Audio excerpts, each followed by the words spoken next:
친구의 결혼식 날 교회는 많은 사람들로 붐볐습니다. 많은 사람들 틈에서 그도 친구의 결혼식을 지켜보고 있었습니다. 하늘은 맑았고 가을 옷을 입은 고추 잠자리들이 허공을 분주히 날아다니고 있었습니다. 화단 쪽에 햇빛이 그을린 해바라기가 줄을 서 있었고 사회자의 인사말을 통해 신랑이 입장했습니다. 그리고 신부의 입장을 알리는 피아노 소리가 들려왔습니다. 술렁거리던 식장 안은 갑자기 조용해졌습니다. 사람들은 고개를 들려 신부가 들어올 입구 쪽을 바라봅니다. 잠시 후 고개 숙인 신부가 보였습니다.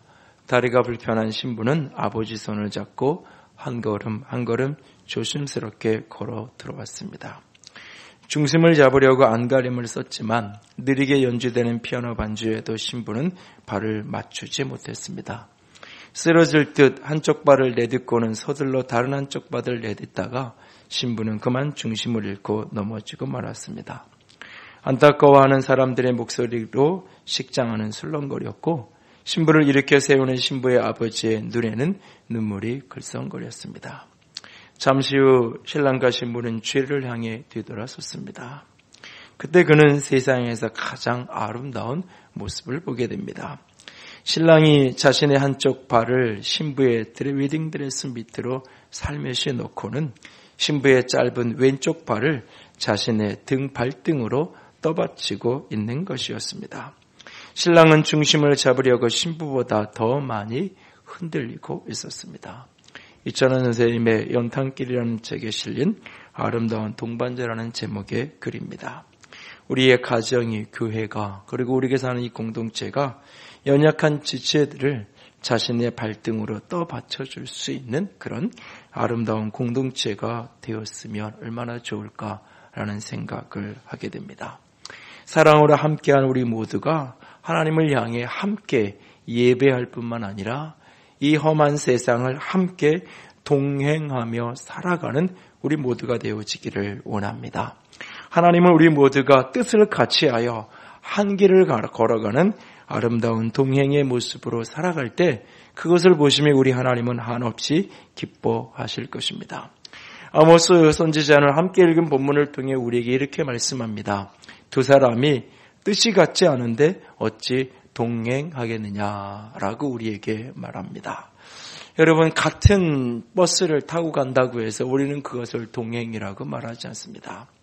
같은 부산행 KTX에 몸을 실었다고 우리가 동행한다고 말하지 않습니다. 그 길을 함께 몸을 실는 것뿐만 아니라 그 속에 마음이 통하고 뜻이 하나로 모아져서 그 길을 가는 목적이 동일할 때에 우리는 그들을 동행한다라고 이야기하죠. 하나님 보시기에 아름다운 동행의 사람, 그들은 뜻이 같아야 한다라고 말합니다. 뜻이 하나 되지 않고는 진정한 의미의 동행은 이루어질 수 없습니다. 그래서 동행을 위해서는 같은 말, 같은 마음, 같은 뜻으로 온전히 연합되어져야 할 것입니다. 그래서 동행에 대한 신약의 또 다른 구절을 우리에게 이렇게 말씀합니다. 같이 읽습니다. 형제들아, 내가 우리 예수 그리스도의 이름으로 너희를 권하노니 우리가 하고 너희 가운데 분쟁이 없이 같은 마음과 같은 뜻으로 온전히 합하라 라고 말합니다. 우리 가정이, 우리 교회가, 또 우리 사회가 함께 동행한다는 건 뭐냐? 그 안에 분쟁이 없이 같은 말과 같은 마음과 같은 뜻으로 온전히 연합되어질 때 그것을 우리는 동행한다라고 말하는 것입니다. 여러분은 자신과 뜻이 다른 사람을 만날 때 어떻게 그를 설득해 가십니까? 뜻이 하나가 될 때까지 포기하지 않고 끝까지 그 사람을 설득하는 스타일이십니까? 아니면 말고라는 식으로 한두 번 말해보고 따라오지 않으면 쉽게 포기해버리고 마는 스타일입니까? 나랑 뜻이 다를 뿐만 아니라 때로는 틀린 것을 고집하는 사람을 만난다면 여러분 어떻게 반응하는 스타일이신가요? 이번 주 패밀리타임 그 적용 질문에 보면 이런 질문이 등장합니다. 틀린 것은 고집하는 사람을 본 적이 있습니까? 그런 사람을 보면 나는 어떻게 반응하나요? 틀린 길인데도 불구하고 그것을 아주 고집스럽게 하는 사람을 보면 역겹다 또는 그럴 수도 있지라고 그냥 생각을 해버린다. 아니면 대놓고 정확하게 그것을 지적을 한다.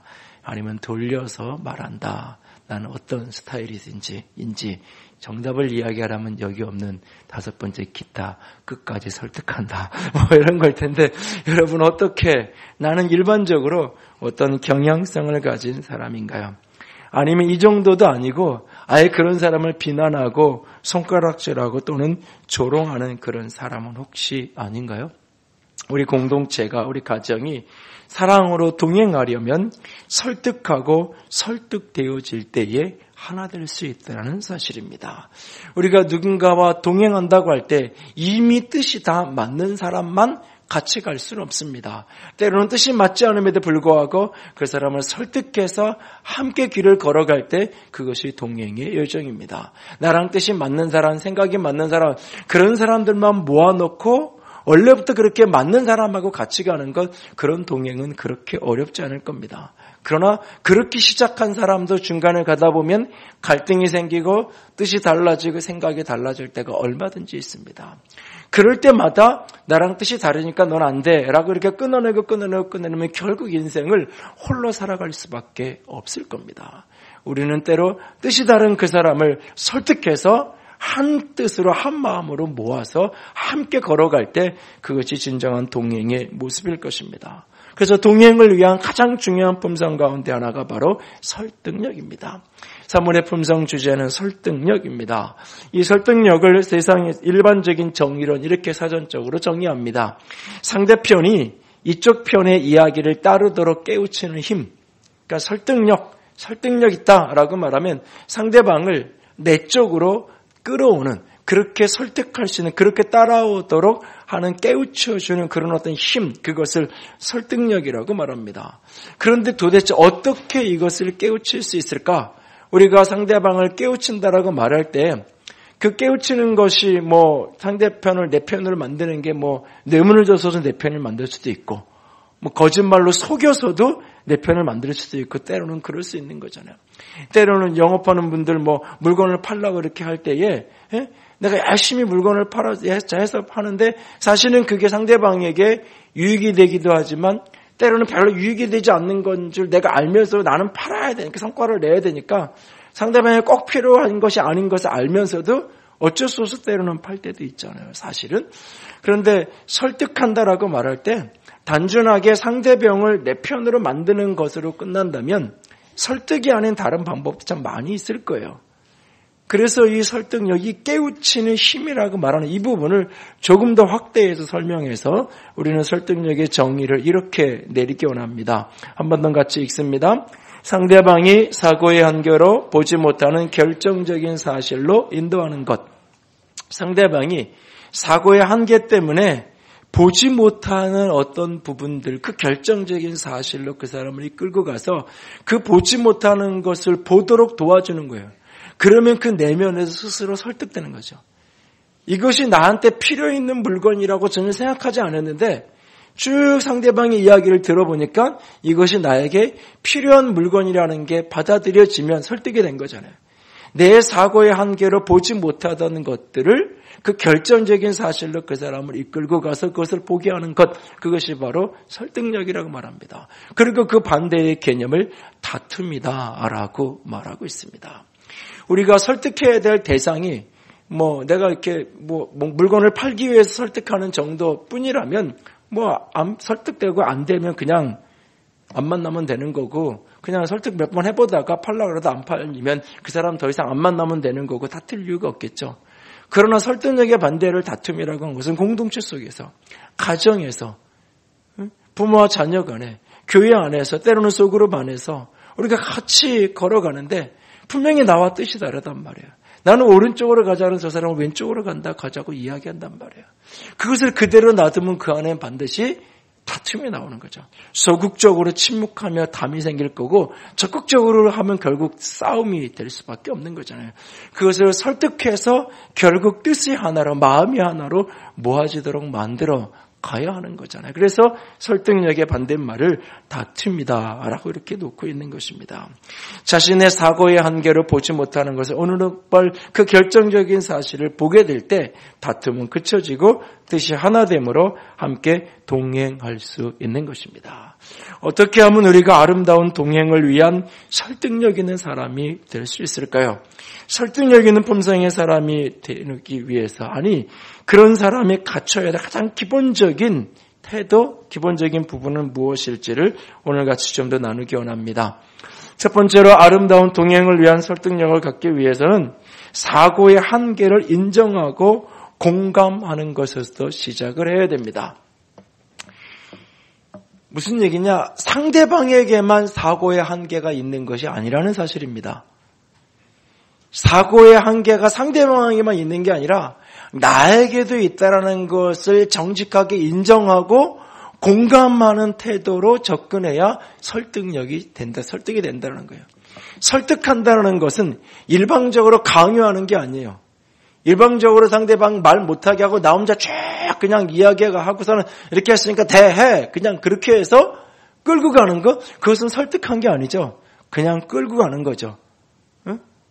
강요를 해서 그냥 이렇게 끌고 가는 거잖아요. 강제로 사실은 끌고 가는 거잖아요. 이따가도 3부 때는 NTS를 이것 때문에 이제 애들 와서 인사도 하고 그러면서 한 분이 이제 간증도 할 건데, 거기에 이제 서두가 이렇게 시작되더라고요. 나에게 NTS는 강요였다.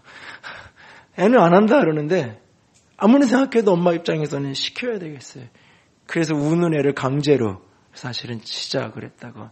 그런데 가면서 아이가 달라지고 아이가 즐거워하고 기뻐하고 그러면서 이렇게 3개월이 지나고 나서는 힘들었지만 그래도 그렇게 한 게 잘했고, 그런 이야기들이 이제 간증으로 이렇게 고백을 하던데, 그건 설득이 된 건 아니죠. 근데 어린 아이들일 경우 그래도 강제로 할 수 있는 나이대까지가 있는 거죠. 근데 그것도 지나고 나면 강제로 아무리 하고 싶어도 되지 않잖아요. 우리가 상대방을 설득한다라고 할 때 내 안은 100% 옳고 상대방은 틀렸고 이것 가지고는 결코 설득되는 게 아닙니다. 상대방도 사고의 한계가 있고 나도 사고의 한계가 있고, 그래서 내가 나는 맞는 상대방은 틀렸으니까 내 생각을 막 주입하는 게 아니라 상대방이 갖고 있는 사고의 한계가 무엇일까? 상대방이 보지 못하는 부분이 무엇일까? 그 눈높이로 내려가서 그 사람이 보지 못하는 것을 볼 수 있도록 도와주면 동의가 되고 받아들여지고 설득이 된다는 거예요. 그리고 그 대화 속에 나도 보지 못하는 부분이 있을 수 있다는 걸 인정해야 돼요. 그 상대방이 내가 못 보는 부분을 이야기할 때 나도 얼마든지 내 생각을 포기할 수도 있고 바꿀 수도 있다. 그런 태도, 그것이 공감적인 태도인 거죠.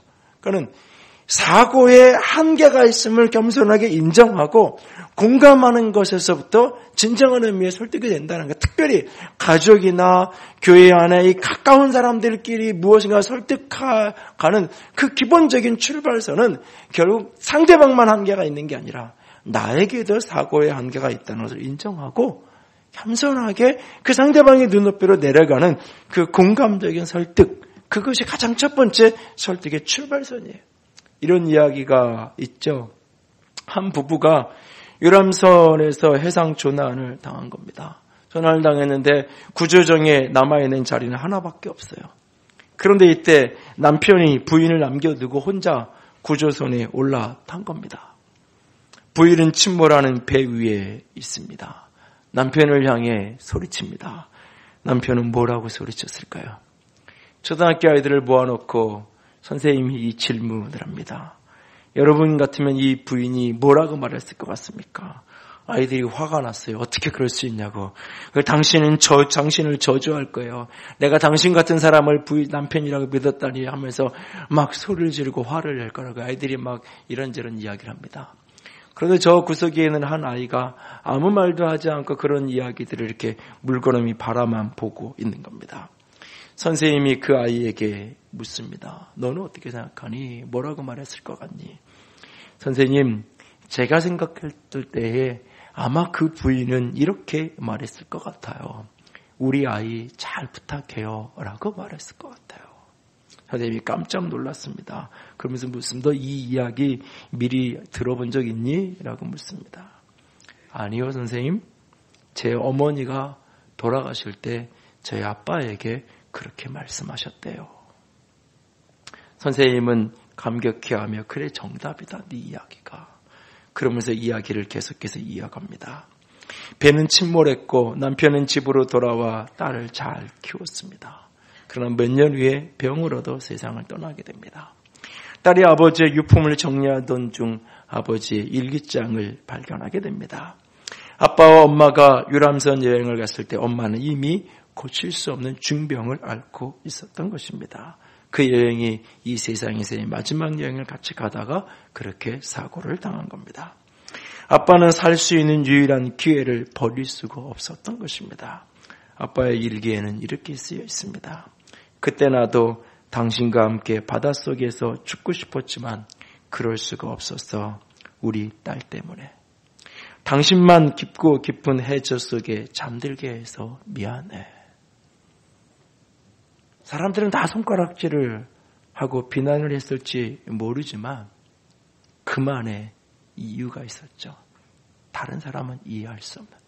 우리가 단순하게 생각하고 쉽게 정죄하고 쉽게 단정하는 그 많은 일들이 그 사람의 자리에 내려가서 보면 내가 보지 못하는, 위에서는 보이는데 그 자리에서는 보이지 않는 그 사람의 입장과 그 위치가 되지 않으면 느껴지지 않는 부분이 늘 있다는 사실이에요.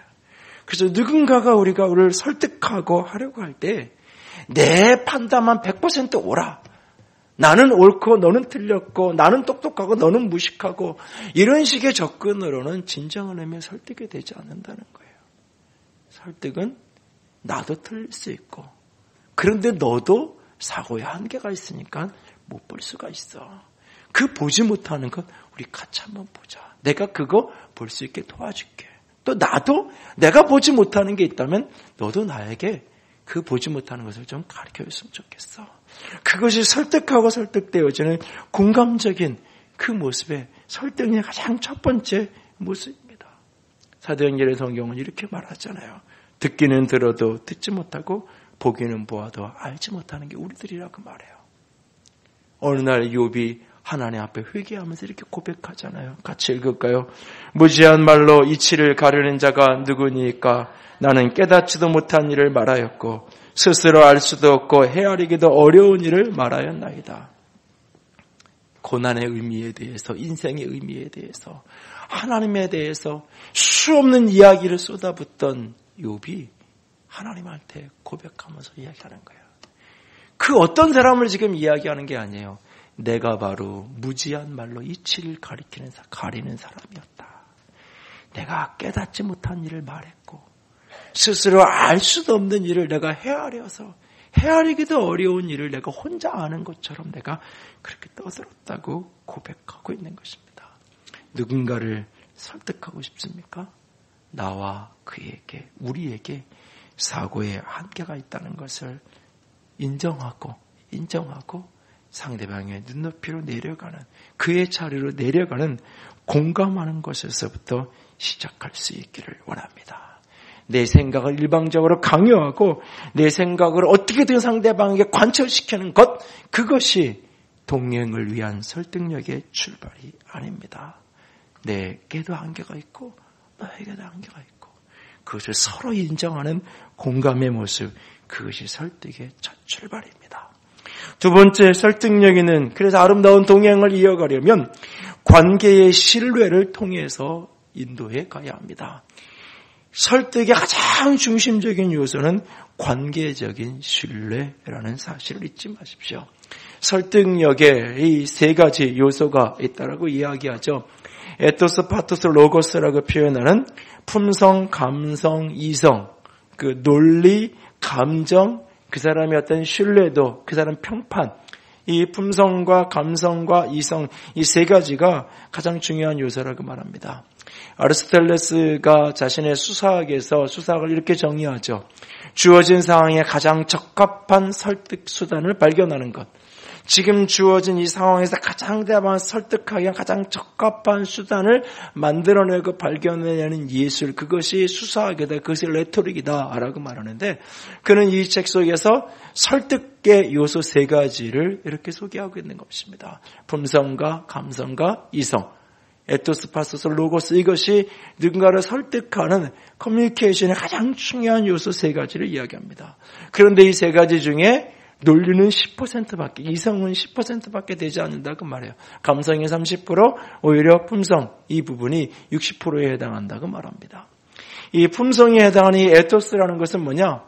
권위로서 말 속에 자신의 인격이 숨어 있다는 것을 말하는 거예요. 다시 말해서 그 사람의 명성, 그 사람이 주는 신뢰감, 그 사람이 주는 호감도, 이것이 굉장히 중요하다는 거예요. 누가 그 이야기를 했느냐가 중요한 거예요.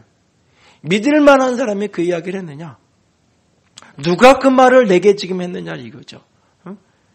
똑같은 이야기를 하는데 엄마가 하면 안 듣던 아이가 선생님이 하면 듣잖아요. 선생님이 하는 말을 안 듣던 아이가 선배가 이야기하면 그걸 듣잖아요. 그러니까 누가 이야기하느냐? 그 사람과의 관계 속에서 지금 얼마나 그 사람에게 신뢰감을 주고 있고 얼마나 호감을 얻고 있느냐라고 하는 것. 이것이 이제 일반적인 강연이나 일반적인 강의에서는 그 사람의 이력, 그러니까 금요일 날도 이렇게 기도회를 하기 때문에 강사 소개를 하면서 제가 그 윤봉 목사님에 대한 이력을 이야기하잖아요. 교회에서 목회를 하고 계시고 동시에 초등학교 선생님으로 20년 동안 아이들을 가르치고 지금도 가르치고 있고 방학마다 아이들을 위한 훈련 캠프를 만들어서 초등학교 선생님들하고 같이 아이들을 같이 학교에서 아이들을 선생님들이 이제 캠프에 데리고 와서 그 아이들과 함께 학교 선생님들이 자기 반 아이들 중에 몇 명 관심 있는 아이들 데리고 같이 캠프를 하면서 훈련시키고 하는 것들을 방학마다 여름 겨울마다 50명 100명씩 아이들을 훈련시키는 그런 분이 오셔서 말씀을 나눠주시고 같이 기도회를 인도하실 겁니다. 그런 어떤 평판과 이야기를 하면서 호감을 가질 수 있도록 도와주잖아요. 누가 그 이야기를 하는지. 그런데 일반적인 강연이나 그런 데서는 그 사람의 이력이나 경력이나 업적이나 성과가 그런 것을 가져다 주겠지만 공동체 속에서, 가정에서 또는 교회에서의 공동체 속에서의 신뢰감이라는 것은 결국은 경험이죠. 겪어보니까 저 사람 말은 믿을 만한 이야기야. 겪어보니까 엄마는 믿을 만해. 엄마가 저렇게 이야기하는 거는 나에 대한 애정과 사랑 때문이야. 이것이 가슴속에 있으면 관심을 갖고 듣는 거예요.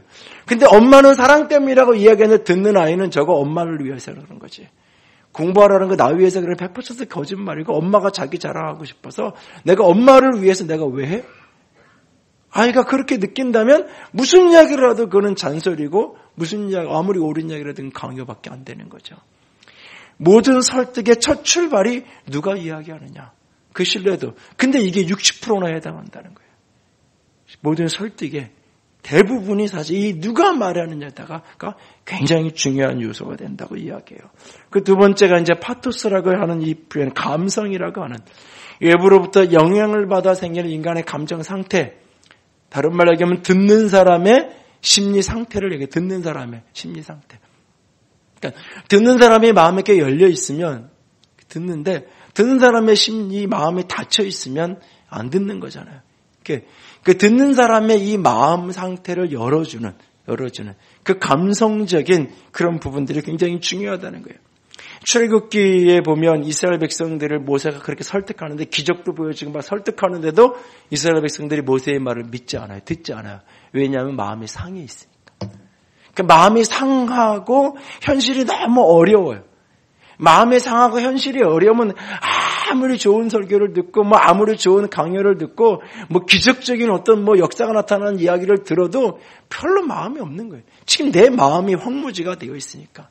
이 마음이 상해져 있고 또 어려운 상태가 있으면 그 이야기가 안 들리고 반응이 안 되는 그런 모습이 되는 거죠. 그래서 이 듣는 사람의 상태, 이 감성이 만져지는 이 감성적인 부분, 이 부분이 30%에 해당한다는 거예요. 듣는 사람의 마음 상태, 듣는 사람의 여러분도 마찬가지예요. 설교를 듣고 뭐 이런 거 할 때도 많은 부분은 설교 자체보다는 지금 내 마음 상태에 따라서 내 마음이 참 절박하고 그러면 말씀이 훨씬 더 잘 들리고요. 내 마음이 온통 딴 생각에 가 있고 다른 일로 분주하고 번잡하면 아무리 들으려고 애써도 들리지가 않고 그럴 때가 많아요. 듣는 사람의 마음의 상태. 그래서 설득하기 위해서 그 마음 상태부터 먼저 열어야 된다는 거죠. 그래서 많은 CF나 이런 것들이 감성적인 접근을 하잖아요. 그래서 저게 도대체 무슨 CF인지를 모르겠는, 한참을 봐야 이렇게 느껴지는, 저같이 논리기로 더 발달한 사람은 잘 모르겠는, 근데 어떤 사람 감성이 훨씬 발달한 딱 보면 그냥 바로 느끼는 그런 경우가 아닌데 다르죠. 이 부분이 30%에 해당한다는 거예요. 그리고 이제 마지막 세 번째가 이성적인 로고스라고 표현하는 건데요. 입증할 수 있는 근거가 제시되고 타당해 보이는, 왜 그런지 구체적인 수치와 이유와 논리적인 설명을 하는 거죠. 왜 이 일을 해야 되는지 논리적인 설명을 쫙 하는 거죠. 그런데 이 부분이 10%밖에 안 돼요. 왜냐하면 내가 애들을 불러다 놓고 일로 와. 그러면 우리 애들이 무서워하거든요. 앉혀놓고 쫙 이야기하면 앞에서는 끄떡거려요. 다 설득된 것 같아요. 다 이해됐어? 네, 해요. 근데 이틀 지나면 딴짓하고 있어요. 응? 왜? 머리로는 조금 동의가 됐는데 가슴은 동의가 잘 안 되고 잘 모르겠는 거죠. 어쩌면. 그래서 이 스피치와 관련된 많은 글도 쓰고 그런 이 KBS 김은성 아나운서가 이 강연에 대해서 이야기를 하면서 이 네 가지 단계로 하라고 이야기를 해요. 첫 번째는 상대방이 호감을 얻는 것으로 출발하고, 호감을 얻었으면 그 다음에 감정에 호소하고, 그 다음에 논리적인 근거를 제공하고, 마지막에 다시 또 인격적인 호감을 주는 것으로 마무리를 하는 게 가장 좋은 강연의 모습이다라고 이야기하던데요. 오늘 우리가 누군가를 설득하기 위해서 세 가지 요소, 로고스, 이성적인 것, 감성적인 것, 그리고 신뢰와 관계된 품성적인 것. 그런데 60% 이상이 신뢰성과 관련이 있다는 거예요. 누가 말하고 있느냐? 우리가 누군가를 끝없이 설득해 가려면 그 속에서 내가 신뢰적 관계를 충분히 맺는 게 먼저라는 거예요. 이것이 충분히 되어야 그 다음에 어떤 감성적인 접근도 그 다음에 막 울면서 이렇게 하면은 들어주고 싶잖아요. 근데요, 내가 좋아하는 사람이 울면요, 가슴이 아프고 내가 막 도와주고 싶고 그래요. 내가 싫어하는 사람이 울면요, 꼴값 떤다 그래요. 저 하다가 안 되니까 이제는 울기까지 한다 이렇게 되는 거예요. 마음이 안 움직이는 거예요. 근데 관계가, 목사가 그런 말을 써서 그런 거예요. 근데 잘 쓰진 않아요, 그런 말. 근데 어쨌든, 이게 신뢰관계가 돼야 그 다음에 감성이 의미가 있는 거고 거기에 논리적 설명이 의미가 있는 거예요. 바울이 주의 종들에게 가르치는 문제와 관련해서 부탁하면서 이렇게 얘기하죠. 마땅히 다투지 않으면서 사람들을 설득할 수 있어. 다툼의 반대말이 설득하고 가르쳐야 되는데 어떻게? 모든 사람에 대하여 온유하고 특별히 거역하는 자를 온유함으로 훈계하라. 그러니까 어떻게 보면 여러분들은 다 이렇게 말씀을 들으려고 여기 와 있는 거잖아요. 그렇기 때문에 기본적인 신뢰가 있기 때문에 그래도 쉬워요. 그런데 그게 아니라 이게 거역하는 사람, 난 안 드릴 거야 라고 하는 사람, 그런 사람에 대해서조차도 온유함으로 훈계하라는 거예요. 그 관계적 부드러움을 통해서 그 마음의 빗장이 열려진 이후에 그 다음에 뭔가를 가르치려고 야단을 쳐도 쳐야 되고 훈계라도 해야지, 그 관계가 다 깨어진 상태, 이미 지금 거역의 상태에 들어가는 사람에게 아무리 소리치고 아무리 해야 소용이 없다는 거예요. 누군가를 설득하기 원하나요? 특별히 여러분이 가정에서, 교회에서, 작은 그룹들 속에서 사랑하는 사람들을 설득하면서 걸어가기 원하나요? 사고의 한계를 인정하는 공감에서 시작하고 관계적 신뢰로 이끌어갈 수 있게 원합니다. 그리고 세 번째는 기다려줘야 돼요. 인내로 끝까지 기다릴 수 있어야 돼요. 인내를 가지고 끝까지 기다려줘야 돼요. 여러분, 제가 그냥 이런 어떤 이렇게 기계 하나를 파는 거면 이걸 팔고 싶어서 그 사람은 설득하잖아요. 아무리 설득해도 안 돼요. 그러면 그만두면 되는 거죠. 다른 사람 하면 되는 거죠. 영업을 하는 사람이 한 사람 딱 정해놓고 나는 저 사람한테만 팔 거야 라고 하면 100% 사업이 망하는 거죠. 그 사람이 언제 사줄지 모르냐. 저 사람한테만 할 거야. 이 사람도 하고 이 사람도 하고 이 사람도 하고 이 사람도 하고, 어떤 사람이 내 물건을 사줄지 모르니까 이 사람에겐 이런 방식으로 저 사람에겐 저런 방식으로 접근해서 설득하는 거잖아요. 그래서 100개를 해서 그 중에 몇 개 팔면, 10개 중에 한두 개 팔면 장사가 되는 거잖아요.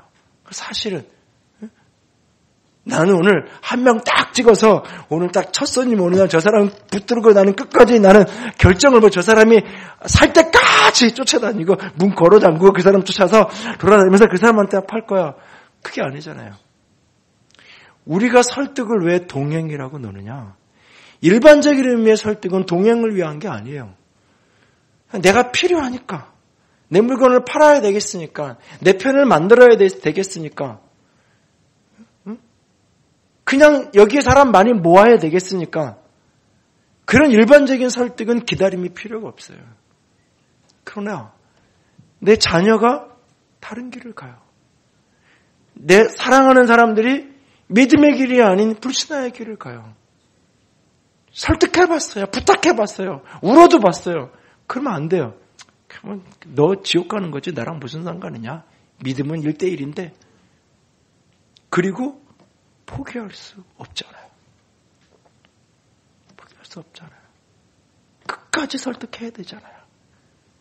끝까지 함께 가야 되잖아요. 함께 가던 길 누군가가 그 길을 가다가 낙오할 수도 있고, 누군가가 그 길을 가다가 다른 새 길로 가겠다고 말할 수 있어요.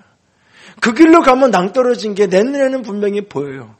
그런데 다 겪어봐야 아는 건데 어떡하겠냐. 낭떠러지 떨어도 보고. 근데 그게 겪어서 이런데 그냥 상처 조금 나고 후시딘 좀 바르고 밴드 좀 붙이면 되는 일 정도라면 그래, 겪어가면서 알아가는 거지. 기다려줄 수, 그냥 놔둘 수 있어요. 그런데 그게 아니라면, 그 길 가서 진짜 죽을 수도 있는 길이라면 그게 안 되잖아요. 설득해야 되잖아요. 끝까지. 그 설득의 요소 가운데 하나가 결국은 기다림이에요. 기다리는 것은 설득이에요. 포기가 아니에요.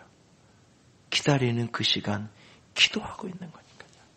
기다리는 그 시간 먼 산 바라보고 있는 게 아니라 기다리는 그 시간 기도하고 있는 거죠.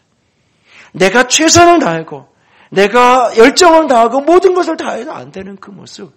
그러니까 포기하는 것이 아니라 하나님이 직접 해주세요. 하나님 기회를 만들어주세요. 그 도대체 언제 내가 논리적으로 설명을 해야 되는지, 언제 내가 감정적으로 설득을 해봐야 되는지, 아니면 얼마나 시간이 지나야, 얼마나 더 신뢰가 생길 때까지, 얼마나 더 내 말을 믿어줄 때까지 내가 또 노력하고 내가 또 해야 되는지, 그 기간을 기다려가는 거잖아요. 왜? 함께 가야 되니까. 여러분 출애굽기나 요나서나 성경의 여러 장면을 보세요. 하나님이 모세를 끝까지 설득하세요. 못하겠다고 그러는데 때로는 화까지 내시면서 설득하세요. 내가 보면 제가 이렇게 출애굽기 앞부분을 보면 대안이 있는데 대안이 없는 것도 아니에요. 모세가 안 하면 아론 시키면 되는 거예요. 아론의 말도 훨씬 잘하잖아요. 그 말도 시키면 잘 됐잖아요. 나중에 뒤에 가서 우상 숭배하다가 문제가 생겼지만 그건 나중 문제고 그 부름받는 상황만 보면 모세가 아니면 하나님께 대안이 있단 말이에요. 대안이 있음에도 불구하고 하나님은 모세를 끝까지 설득하세요. 끝까지. 심지어는 화를 내시면서까지 설득을 해요. 하나님은 요나를 설득하잖아요.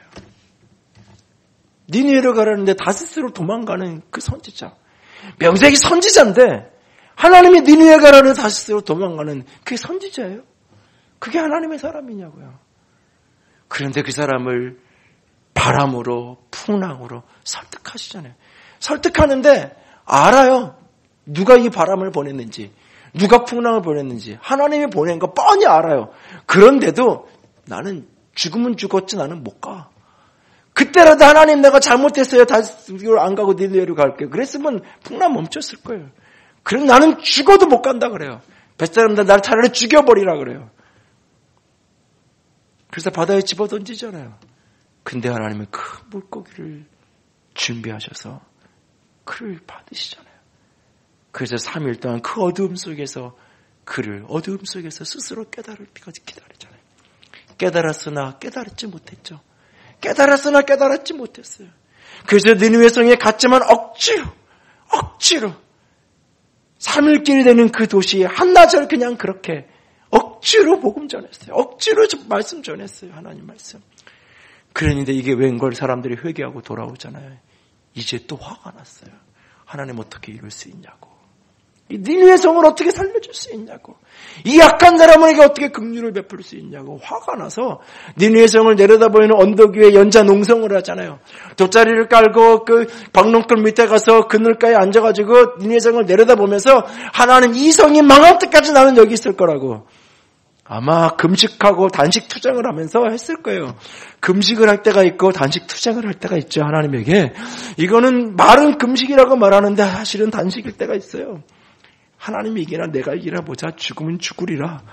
지금 요나가 그러고 있는 거예요. 이 성을 망하게 하든지 어떻게 이 니느웨 약한 사람을 살려주냐고. 이런 요나를 또 설득하잖아요. 하나님. 박넝쿨을 벌레를 동풍을 사용하셔서 설득하시잖아요.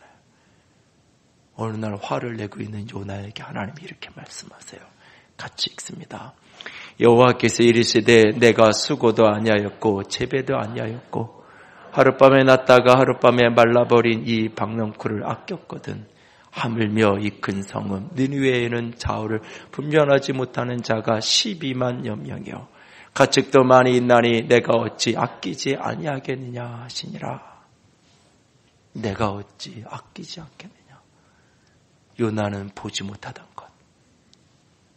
이스라엘 민족주의에 갇혀있는 그에게 눈에는 보이지 않던 것. 니느웨 성에 12만여 명의 좌우를 분별하지 못하는 그 영혼들이 있다는 것. 그냥 우리 민족을 고통스럽게 하는 적이라고 보던 그에게 적일 뿐만 아니라 하나님에겐 영혼이라. 그들이 12만여 명이 있는데 네가 박넝쿨 하나를 그렇게 아끼는데 어떻게 내가 이들을 아끼지 않을 수 있느냐. 하나님은 근데 이렇게 질문하고 끝이에요. 설득이라는 게 뭐예요? 마음에서 질문을 던질 때 마음에서 동의돼야 되는 게 설득이잖아요. 그렇게 하고는 강제로 끌고 갈 수 있어요. 그건 설득이 아니에요. 강제로 끌고 간 거죠. 강제로 끌고 간 거지 설득한 게 아니에요. 설득은 그가 반응할 때까지 기다려주는 거예요. 이렇게까지 하나님이 말씀하셨어요. 그리고는 내가 이렇게 어떻게 아끼지 않을 수 있겠느냐? 그 다음 몫은 요나의 몫이에요. 그 주님의 음성을 듣고 설득이 되든지 그래도 나는 안 돼요 라고 하든지 요나의 몫이에요. 하나님이 그를 강제로 끌고 가지 않아요. 또 하나님은 기다리세요. 아마 그날 또 듣지 않았다면, 또 반응하지 않았다면 하나님은 또 다른 방법으로 그를 설득하셨을 거예요. 왜냐고요? 하나님은 요나랑 함께하고 싶었으니까. 요나랑 함께하고 싶었으니까. 여러분, 제가 목회하면서 안 쓰는 말 하나 있어요. 당신이 그 일 안 하면 하나님은 누군가를 통해서라도 그 일 한다고. 아니요, 그렇지 않아요. 하나님은 그 사람을 통해서 그 일을 하기 원하실 때가 있어요. 당신이 아니라 내가 안 해도 하나님은 얼마든지 수많은 사람들이 있으니까 다른 옵션으로 하나님이 쓰시겠지. 하나님은 그런 분이 아니에요. 나를 통해서 그 일을 하기로 작정하시면 끝까지 나와 함께 그 일을 해가시는 분이 그분이에요.